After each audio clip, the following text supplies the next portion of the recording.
This is Untangled, fly fishing for everyone, presented by Ventures Fly Company. Hey everybody, welcome to it. This is Untangled, and I am your host, Spencer Durrant. We got a very interesting show lined up for you today. I think you're all really going to enjoy it. Thank you to the folks who took the time to leave us some questions to answer. That's what makes this show go round, is the questions. So if you do have any question about fly fishing, well, within reason, I mean, Google can only answer so much, right? But no, if you've got any question about fly fishing that you'd like answered, please don't hesitate to reach out, shoot that question over to us. There's a link to the form to submit your questions in the podcast description. And we also have a place to ask questions on the VFC website and in our weekly emails that go out. So there's a lot of places where you can get a hold of us. You can get a hold of us via the Pony Express. That one always works, just in case you're curious about it. It takes a minute, but it does get here. This is Wyoming, all right? These things still happen here, okay? Now, today's show, we're going to be talking fly fishing lakes, tungsten beads on your flies, and how to get kind of a natural drift there. We're also talking a little bit about fly casting and tapered leaders. So, jammed packed with all sorts of information. I just hope you guys are ready to follow along with us. And if you're watching the podcast, and we do have a video version of the podcast on YouTube, and we get some shorts put out on Instagram and TikTok and YouTube as well, you'll notice we kind of switched up the decoration here in the podcast studio / my guest bedroom at the house. So hopefully y'all like the new changes that we've made, but we're just trying to make this as informal is kind of the wrong word, but really just as companionable as possible. That's really what we've been going for with this whole project, with starting Untangled in the first place, is we really are trying to untangle fly fishing for beginners and really help you folks understand and learn more about this wonderful little sport. And the best way to do that is if we can just sit here and have a chat. So that's what we're trying to do. That's what the whole new atmosphere is about, is just, hey, we're just sitting here, we're having a good time, we're talking shop about fly fishing. It doesn't get much better than that. So without further ado, let's jump into our first question of this show. This one comes to us from Matt from Colorado. Matt says, I want to get into lake fishing in the Grand Mesa range this summer. What are some good flies to have with me when I go? Well, Matt, first thing I would do is not fish in Colorado. I'm kidding, all right? We all know that I like to poke a little bit of fun at Colorado. I don't have anything against Colorado, but yeah, sometimes it's an easy target. A lot like Utah is a very easy target these days. And full disclosure, if you're a new listener to the show, I grew up in Utah, so I reserve the right to make any and all Utah fishing related jokes on this show. My family was actually there in Utah since 1847 when it got settled, so I've got ancestral claim to jokes. Anyways, in all seriousness, Matt, okay, definitely spend some time talking to your local fly shops out near the Grand Mesa range. They're going to have the inside scoop on what works and what doesn't work, especially if there's like a local flavor on a specific pattern out there. An example of that, there's this wonderful little remote mountain range down in central Utah that's got some of the best brook trout fishing that you're ever going to find. And I was down there with a couple of buddies, and we were hoping to get us some big fish on this lake. We'd heard about there were some really big fish in there, but we didn't know quite what to use. And there's only 2 fly shops down there, I believe. I could be wrong. I think there's only 2 fly shops down there. And it took stops at both of them to finally learn the slightly local twist on the leech patterns that we had. Because we had leech patterns. That's what these big fish were willing to eat. But we didn't have quite the right color, quite the right size. And once we visited that local fly shop, we picked those flies up. And what do you know? We got into some really big fish. Okay. Now, it doesn't always go that smoothly. Okay, just because you visit a local fly shop doesn't mean that you're automatically guaranteed big fish. I wish that's how fishing karma worked. It's not. It's just in case you're curious. Fishing karma is a cruel, unfathomable being out there that has no rhyme or reason to it. But the folks at the local fly shops are definitely going to have insight that you're just not going to get unless you go there. So I highly recommend taking a minute, stop in, see what they have to say. Now, in the broadest sense, if you're fishing lakes, if you're fishing any kind of like high country lake for trout, then you need to have a good mix of midges, chironomids, damselflies, and leeches in your box. If you don't have a good mix of those flies, you're probably going to have a tough time. Now, what do I mean by a good mix? Well, I mean that you've got different sizes, different colors, different materials. Just give yourself a lot of variety within those patterns, and you're going to be probably sitting pretty as far as the fish catching side of things goes. Those are the must-haves. All right. I also would not be caught without a hare's ear or some scuds for lake fishing as well. Those are my personal go-tos. Those have treated me very well in the past, so I'd highly recommend making sure that you have some of those in your box as well. Now, Drew Rodden, he is a guide with North Park Anglers out there in Colorado. He has the following flies on a list of his must-have stillwater flies, and I've linked this in the podcast description too, so you can look at his list, maybe tie some of these up, or buy a few of them. But the ones that he says he doesn't go anywhere without, and this is in the North Park area of Colorado, but should generally hold true throughout a lot of Colorado.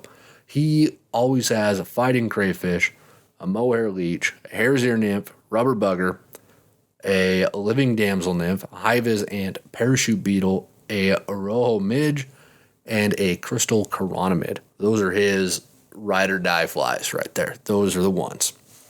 And that's a really, really great list to start. I would add that you're also going to want some elk hair caddis, some large Adams, and maybe even a drake pattern or two. I love using drakes for both really big mayflies and damselflies. They can work for a damselfly in a pinch. They're not a perfect damselfly imitation, but they can work for them if you don't happen to have damselfly dry flies in your box. All right. Again, make sure that you visit that local fly shop. They're going to give you that inside scoop. You're not going to get it anywhere else, but definitely go through that list. Make sure you have that good variety of flies in your box, and you should be set to explore some of those fish out there in the Grand Mesa range. Definitely share some pictures with us on social media, Matt. When you do that, we'd love to see what you're catching this summer. And that goes for everybody listening. When you go out catching stuff, tag us. We want to see this stuff. It's fun. This is part of the community, right? What good's a fish picture if you can't share it with a whole bunch of people that you don't know? That's the whole point of taking a fish picture, right?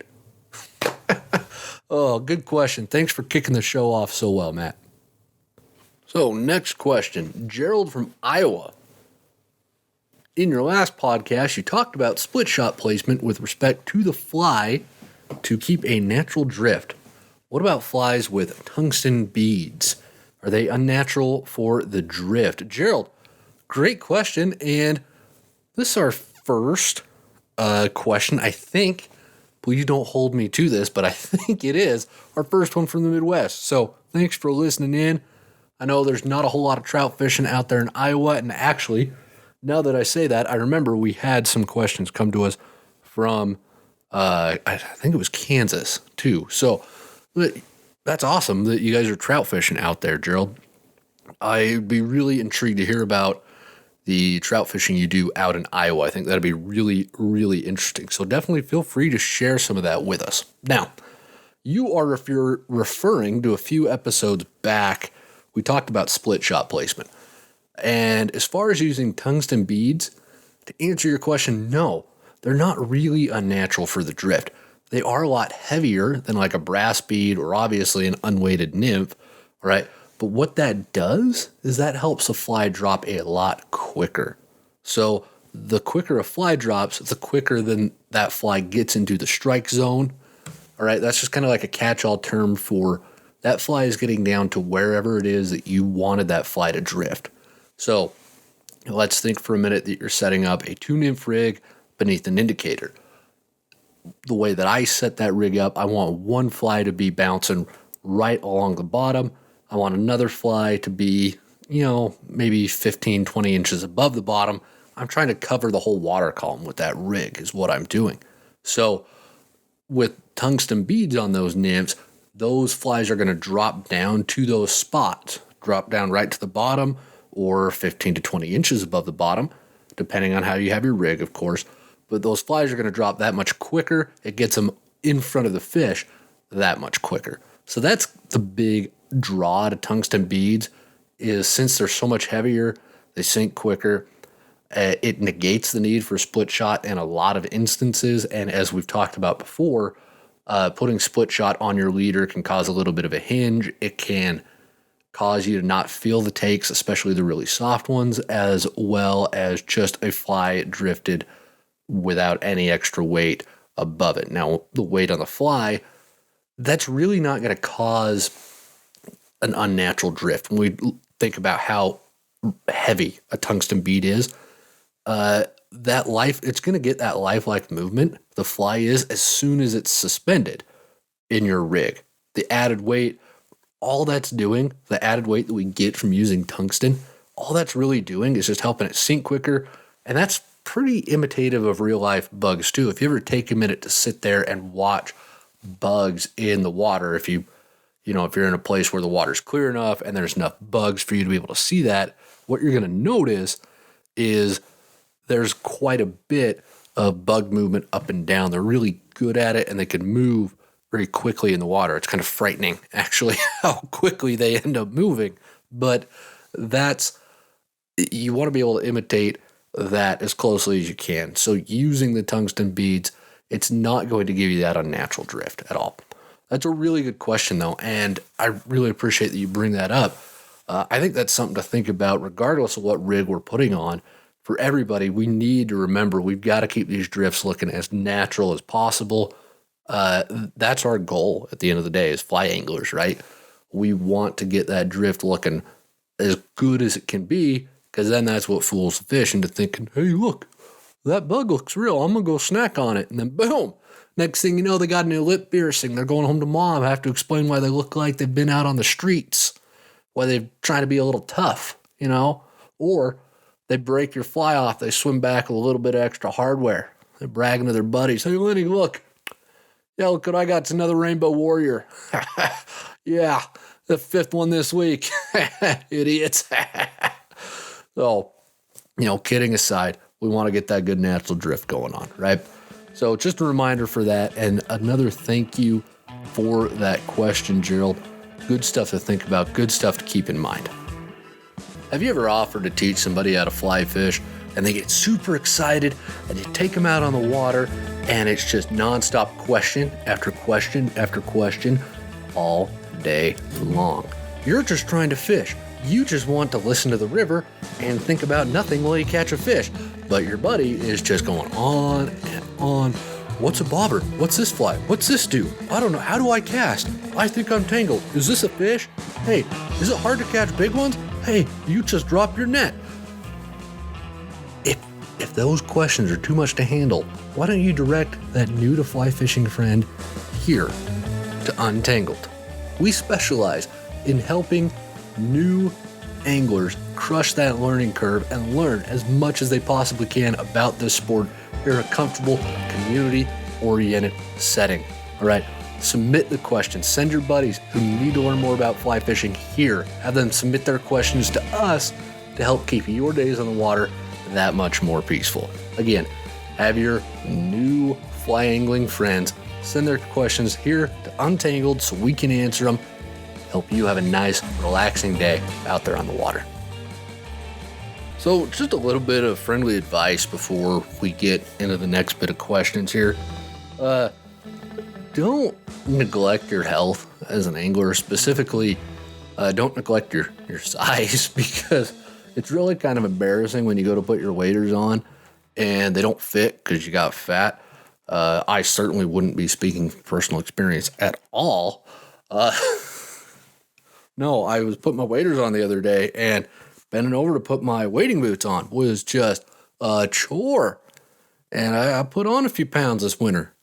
Now, in my defense, it was negative 30 here multiple times, so I needed the insulation, but I don't need it now. And I kind of wish I would have just put another sweater on instead of a layer of fat. So, just a friendly reminder, remember, you don't need 3 muffins in the morning before you're going fishing. You're not burning that many calories. All right?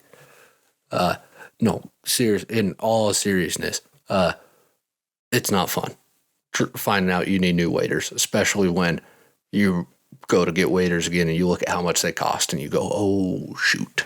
Yeah. So keep those waders fitting as long as you possibly can.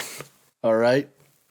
Now, let's jump into our next question here before I put my foot in my mouth any further. Peyton from West Virginia asks, I am looking to start making my own tapered leaders for small stream fishing. Would you recommend the 60-20-20 formula for shorter leaders? And what materials would you recommend? I'm a big fan of the podcast and look forward to tuning in each week. Peyton, I'm stoked that you're tuning in each week. Thank you. I am stoked to be here every week and do this show. It is actually a ton of fun. I'm having more fun with this than I originally thought I would. Like, you don't start a podcast because you're like, oh yeah, that's it's okay, I guess. You start a podcast because you think it's going to be fun. And I thought it was going to be fun, but this has been like a step above for me. So, and it's all you folks out there who are making it that great. So thank you to everybody. Thank you, Peyton. I really appreciate it. Now, 60-20-20 formula, building your own tapered leaders. If that sounds like Greek, you're not alone. All right. When I first heard about building your own tapered leaders, kind of threw me for a loop too. You can go buy your own tapered leaders from whatever store you get all your fly fishing stuff from. And they're great. They're knotless. They come, 7.5, 9, 12. I think you can even get 15-foot leaders from some places. All different sizes and lengths and whatnot. But if you are like a lot of anglers, we really enjoy toying with our rigs and making it very personalized. That's where the allure of building your own leaders comes in, because you can get your leader the exact length, the exact line size that you want for different fishing situations. Now, the 60-20-20 formula that Peyton asks about here, that's just a simple way of looking at it where you say, okay, 60% of my leader is going to be butt section, 20% is going to be midsection, and then 20% is going to be the tippet. So it's just an easy way to break it up into knowing how much of the really thick leader do I need, how much of the medium size do I need, and then how much tippet do I tie onto that. So as far as building tapered leaders is concerned, I've done it with some different formulas, and I would 100% recommend sticking with 60-20-20. Even for small stream fishing, Peyton, like you asked about specifically, you still need a really stiff butt section to help turn over your flies. The casts in shorter or in smaller rivers, they are going to be a lot shorter, so you don't have as much energy in the fly line to help turn over your flies. Good heavy butt sections help turn those flies over easier, as opposed to very long, very light, and delicate leaders. So, in fact, even here on the small mountain streams in Wyoming where I live and where I fish, I rarely am fishing anything smaller than 4X. For a long time, I was one of those guys who believed in like, oh, you got to go down to 7X. Yeah, you got to fish 7X. Yeah, well, those fish, you got to go 26 midge or 7X tippet. Yeah, got to do it. And there's instances, where lighter tippet, smaller bugs, you have to do it. But I don't know if it's lazy or if it's just because I started to figure a few things out. But I don't do that as much anymore. I kind of stick with my 4X, bump it down to 5 if I really need to. So I know a lot of other small stream anglers have pretty similar feelings there as well. So definitely don't feel like you've got to go super small and light with your small stream leaders. You don't have to. Now, as far as materials go, Peyton, I've always built my own, or I shouldn't say always, that's the wrong word. I used to build my own leaders using whatever I had laying around. And when I did that, they would never turn out quite right. I did a few recently with Maxima monofilament though, and that made all the difference in the world, like night and day. the key I found was following a really good formula and jumping between sizes of material at reasonable intervals. Now, there's a wonderful video from Tim Flagler of Tightline Productions over on YouTube that discusses this, and I'll link that in the podcast description. Tim knows his stuff. He's one of the best at this in the business. Just, I don't have enough good things to say about Tim. So I would recommend you follow his formula to a T, and you're going to be in business. You're going to be set. And the best leaders that I ever personally made were following Tim's formulas that he lays out in the video. So that's what I'd recommend. Stick with that, and you'll probably be very, very happy with your results. And just like that, we are getting to the last question of the show. Another one just zipped by super quick. This one comes to us from Patrick from Colorado. First off, love what you are doing with the podcast. I typically listen to it on my way to and from work. For Christmas, my wife bought me a 9-foot 8-weight rod for streamer fishing and our annual trips to the Florida coast for tarpon. My main question is how to become more proficient in shooting out line and making further casts. Do you have any recommendations on videos? I typically wade fish out here in Colorado on the Roaring Fork, Frying Pan, and the Colorado River. Cheers and tight lines. Patrick, thanks a bunch for the question, and congrats on getting a new fly rod for Christmas. It's always fun getting new fly rods. You got to celebrate it, even when you have way too many like I do. It's always fun getting a new one. There's just something intangible, almost an intangible excitement about getting a new fly rod. It's like there's all these new possibilities that just opened up because you've got this new rod. And then somebody's like, well, don't you have 5 more just like it? Well, I didn't have this one. Okay. Yeah, I understand.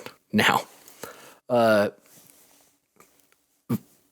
congratulated you on getting that for Christmas. I also want to say, hey, I really love that Roaring Fork Frying Pan section out there in Colorado. I have had a few memorable trips out there to the Frying Pan and the Roaring Fork. In fact, a couple of winters ago, I was out there fishing the Roaring Fork in February, and I slipped and fell and filled my waders up with water, and I spent the next, 2 hours at the hotel trying to dry my waders out with the hairdryer in the hotel, which I 100% would not recommend doing. And apparently, if you use a hairdryer on wader seams, you void the warranty on your waders. So I would also not do that either. But it's a great little part of the country out there. I really enjoy it. Now, Patrick, if you haven't already, okay, getting back to your question here, start learning the double haul. This made the biggest difference for me when I learned it a bunch of years ago. For those of you who don't know, a double haul it's just a little casting technique that increases your line speed.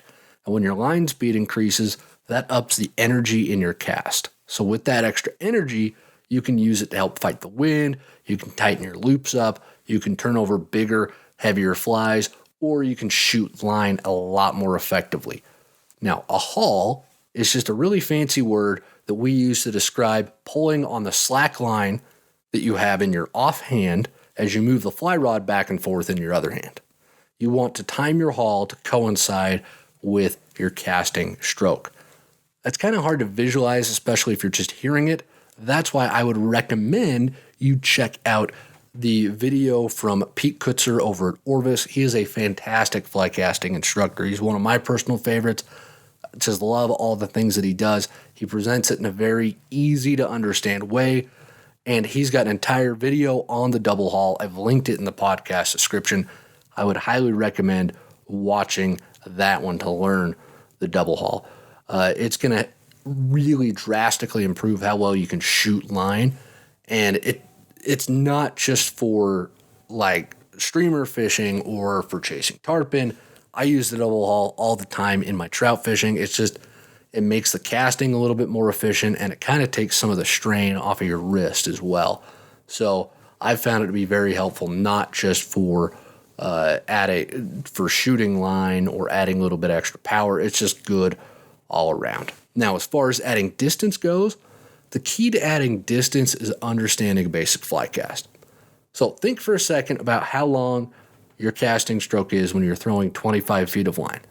You don't really have to move that fly rod very much to get 25 feet of fly line out, do you?